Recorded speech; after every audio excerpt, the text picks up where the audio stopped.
Hey everybody, it's the Commodore from the Clan of the Grey Wolf, and you are watching the weekly Wringer series here on clanofthegraywolf.com. But as you can see, things are a little bit, I guess, more live than they normally are. Is that a safe thing to say, guys? We're double the live. There are two more. Yeah, I've actually tripled.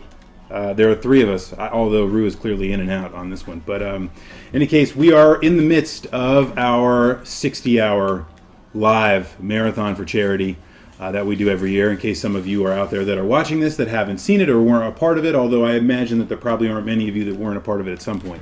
In any case, we're here doing that right now, but as we did last year, hopefully something that we can continue to do is do a weekly Ringer that is live, where we can actually have some real comments in the chat, and also kind of I'll go through the posts kind of just live, rather than kind of having the notes and everything else. And we'll talk through it, and I'll still do what we always do, which is I'll go through some of the thoughts you guys have for the question for last week, which was about reboots. After we reboot the website, thought it would be good to ask a reboot question. Number two, then I'll give you my opinion, as I always do, about what I think the answer to the question probably is, or should be, at least in my world. And then we'll move on to the question for next week, which I think might have a chance of making you all a little bit dumber. Still want me to ask it? I didn't think so. All right, so anyway, great. So last week, I asked you guys a question about reboots. And like I said, we rebooted the website. The cat is tearing up the couch right now. We rebooted the website. It was not a very arduous process, thanks to the very, very, very hard work and wonderful creative energy of one Mark Chan, who doesn't deserve a ton of credit. He just deserves enough. Let's just put it that way. Ding. No, but he did a masterful job with it, and so it wasn't really a painful process. But let's face it, folks. A lot of the reboots that have come out recently, or the last couple of years, 5, 10 years, they have been very painful. They've been really, really tough. And I think if most of us sat down and we started to think about the reboots, we'd probably start thinking about how awful most of them are, right? So what I wanted to do was ask you guys about the best of the reboots. Which would you say is the best of the recent reboots? And when I say that, I don't necessarily just mean movies. I don't necessarily mean television series or anything. I was actually kind of talking in general. Video games as well, obviously. So whatever you guys could come up with in terms of reboots, I wanted to understand what you thought were the best of the most recent versions and reboots that have happened.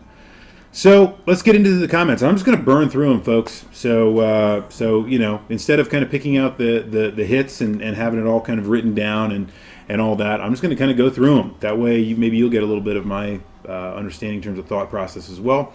We'll get a little bit of feedback from the Peanut Gallery back there, who currently look to be at least enjoying part of their dinner. And maybe even Mrs. Rue could make her debut on the Weekly Ringer this week. That might even happen.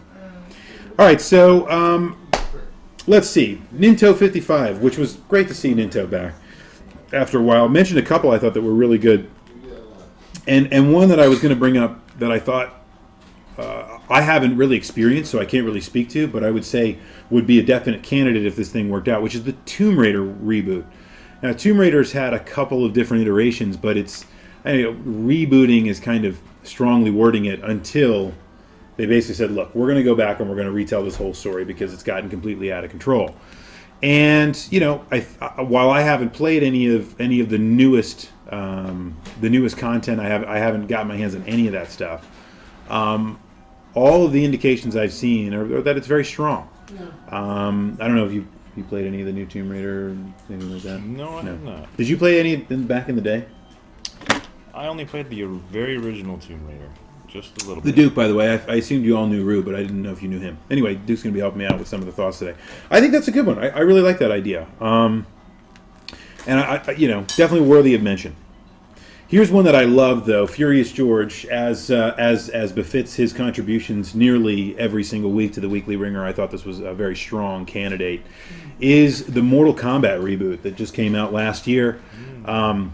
Just awesome, really. And I played it only at PAX East, but it was just mind blowing. It was basically the same kind of experience you would expect to get out of Mortal Kombat, except it was all really new and fresh and really used the technology very well. if that isn't a perfect example of what a reboot should do, then I don't know what it is, right? It felt like the original. It had the flair, the intensity, the gore, all that kind of stuff of the original. It just had really new technology.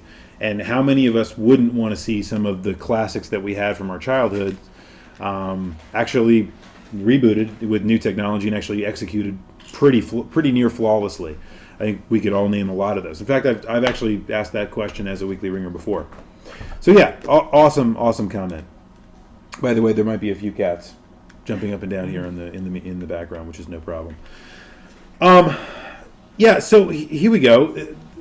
Grateful Dead mentions the new Spider-Man movie, and I assume that he's not talking about the Sam Raimi directed trilogy from the first decade of the 2000s, but instead the brand new, more angsty Spider-Man. And you guys seen the new Spider-Man?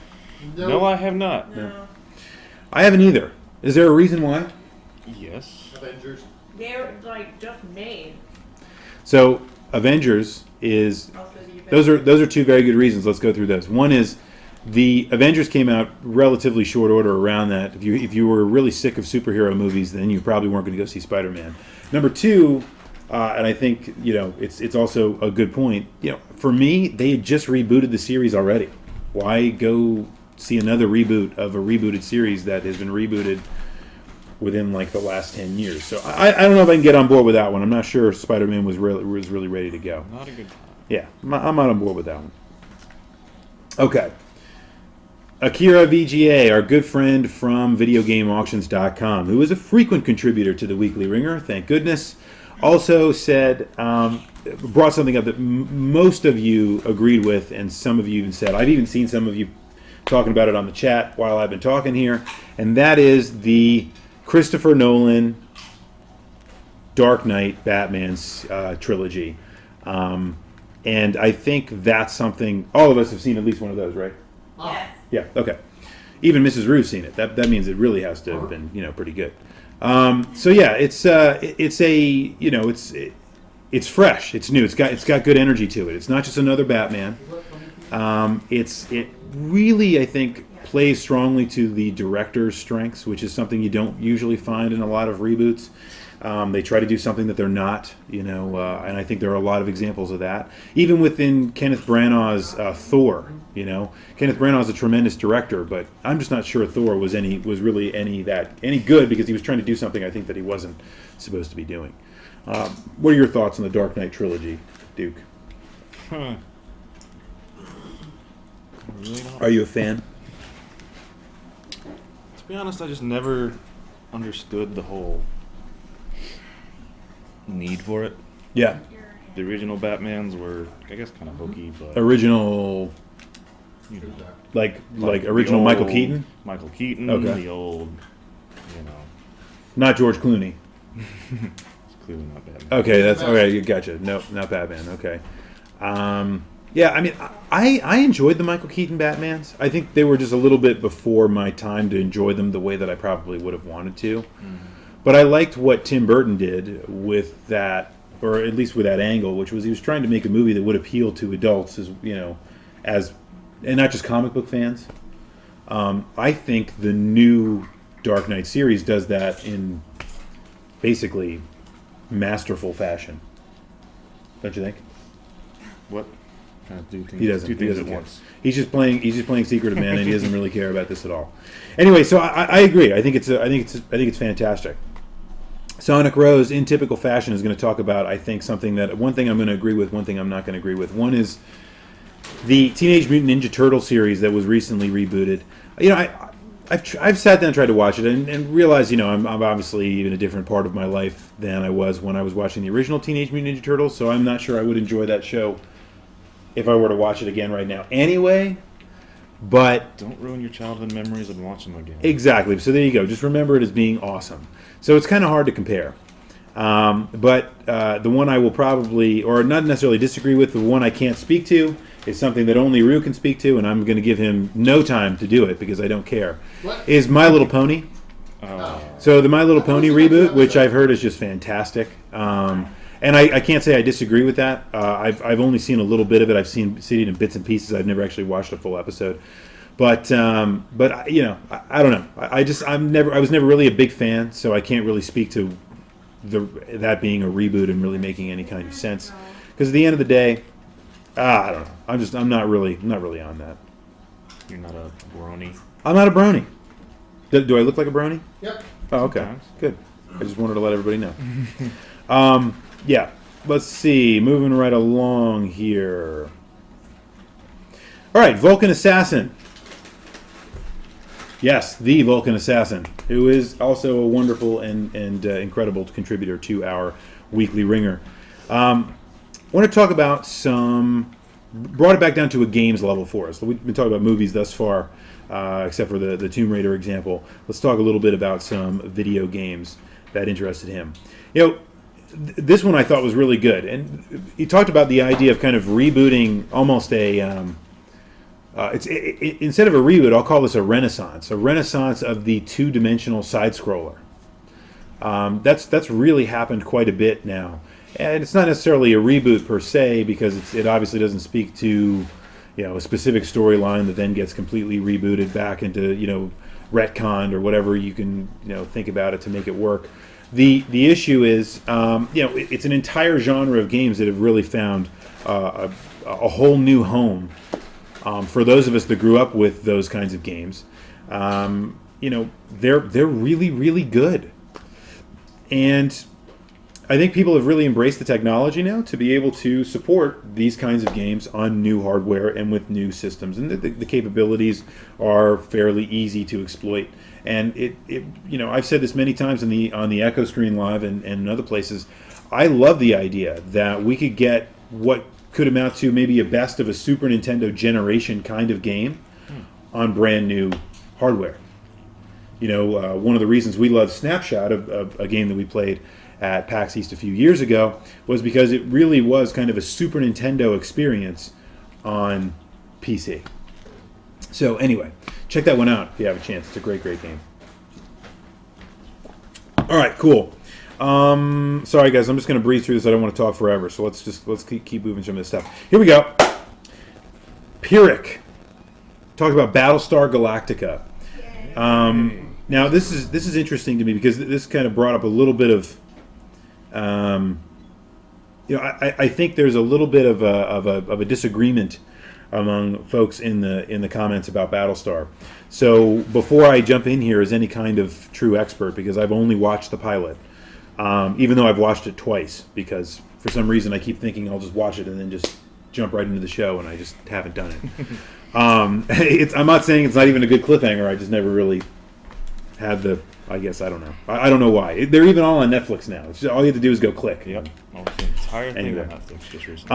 I'll just defer to the Battlestar Galactica people in here. What do you think? Among the best of the reboots recently? Yep. Okay. Oh, awesome. And Yeah. even Mrs. Ruth says so. That Amazing. therefore it is certified fresh. Amazing show. Starbucks doesn't need anybody. All She right. didn't call anybody. If you can ignore Starbucks' annoyingness Okay. in the reboot, I probably could. it is amazing. Aw. I love Kara Thrace. She So I think Vulcan Assassin, talked a little bit about this, and I agree with his opinion as well. That I think here's one where you wanted to reboot a series that wasn't even really that wonderful to begin with. I thought Battlestar was a tremendous premise back in the 70s, but it wasn't, or 70s and 80s. But it was not. It wasn't really very good. Like, I guess I can say that, right? It's not very good. It wasn't great. well, it's the 70s. Well, yeah, I mean, it was very expensive. Or it's Had a lot of impressive effects, special effects, because that's what they thought was going to, make it really, really popular. But it ended up being really expensive and kind of not good, kind of dumb. It's very typical of TV series back then. It wasn't kind of new. Battlestar Galactica, the new version, kind of embraces a lot of the television tendencies that we see in television now, which is really that it's kind of cinematic quality